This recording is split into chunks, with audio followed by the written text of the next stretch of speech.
Assalamualaikum warahmatullahi wabarakatuh. Nama saya Cindy Dwiwartini, NIM 105170614, mahasiswa Ilmu Pemerintahan angkatan 2017 Lokal 6A. Baiklah, di sini saya akan mencoba menjawab tugas ujian tengah semester yang diberikan oleh Bapak Z. Haryanto selaku dosen pengampu mata kuliah Tata Kelola Keuangan Pemerintahan. Adapun pertanyaan yang diberikan oleh Bapak yang pertama yaitu jelaskan definisi dari keuangan negara, ruang lingkup keuangan negara, dan asas-asas keuangan negara.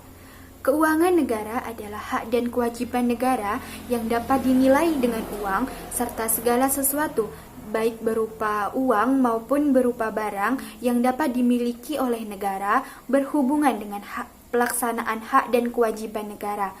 Dalam Undang-Undang Nomor 17 Tahun 2003 tentang Keuangan Negara dijelaskan mengenai pendekatan keuangan negara. Ada 4 sisi pendekatan keuangan negara. Yang pertama, dari sisi subjek. Yang kedua, dari sisi objek. Yang ketiga, dari sisi tujuan. Dan yang keempat, dari sisi proses. Lalu poin B, ada ruang lingkup keuangan negara. 1. Hak dan kewajiban negara untuk mengedarkan uang, mengeluarkan uang, memungut pajak, dan melakukan pinjaman. Lalu yang kedua yaitu kewajiban negara untuk melakukan layanan umum.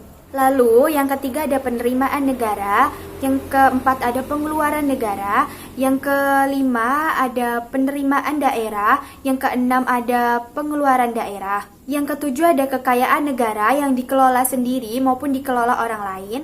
Yang kedelapan adalah kekayaan pemerintah yang dikuasai oleh pemerintah dalam rangka penyelenggaraan. Yang kesembilan yaitu ada pengelolaan kekayaan dari pemerintah, akan tetapi dalam pengelolaannya itu dikelola oleh orang lain. Lalu yang poin C ada asas-asas keuangan negara. Asas-asas keuangan negara yang pertama itu asas tahunan. Yang dimaksud dengan asas tahunan di sini tuh anggaran tuh dibuat dalam 1 tahun, dan dalam pembuatan anggaran tahunan ini harus ada persetujuan dari pihak DPR. Lalu yang kedua ada asas universalitas atau kelengkapan. Ya, dalam asas ini harus adanya batasan antara penerimaan dan pengeluaran negara.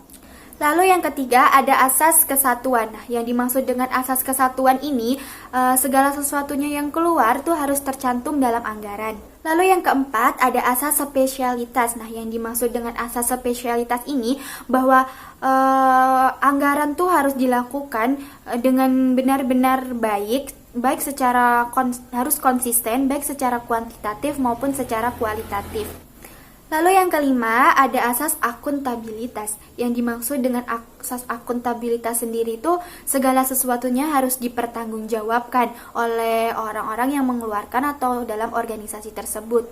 Lalu yang ketujuh ada asas profesionalitas. Nah, yang dimaksud dengan asas profesionalitas ini segala sesuatunya itu harus ditangani oleh orang-orang yang profesi atau orang-orang yang ahli dalam bidangnya. Lalu yang selanjutnya ada asas proporsionalitas. Nah, yang dimaksud asas proporsionalitas ini dalam pelakungannya tuh harus di lembaga atau organisasi ini harus melakukan berdasarkan tingkatannya atau berdasarkan fungsinya. Lalu selanjutnya ada asas keterbukaan.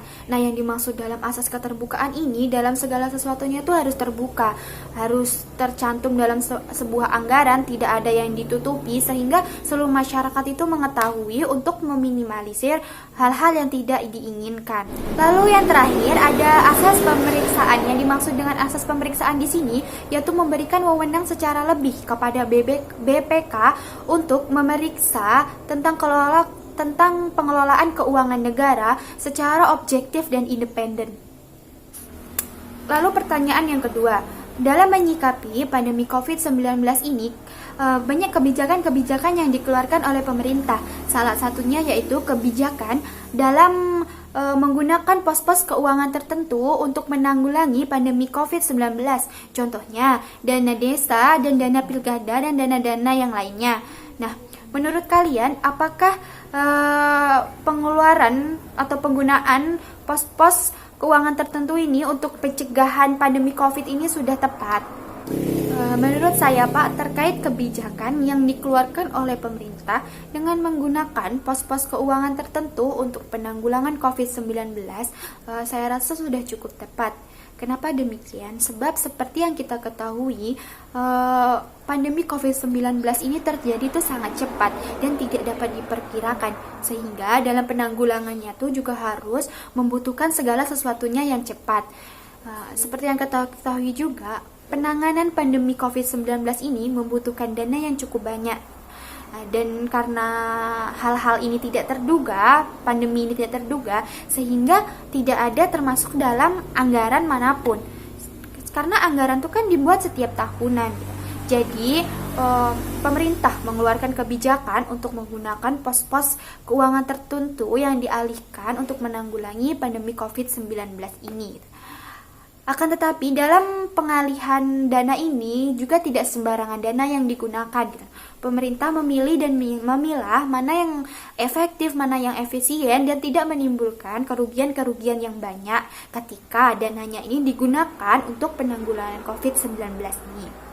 Demikianlah pemaparan jawaban ujian tengah semester dari saya, yaitu mengenai definisi keuangan negara, ruang lingkup keuangan negara, dan asas-asas keuangan negara, serta tentang pengalihan pos-pos keuangan tertentu dalam penanggulangan COVID-19 di Indonesia. Kurang dan lebihnya saya mohon maaf, saya akhiri. Wassalamualaikum warahmatullahi wabarakatuh.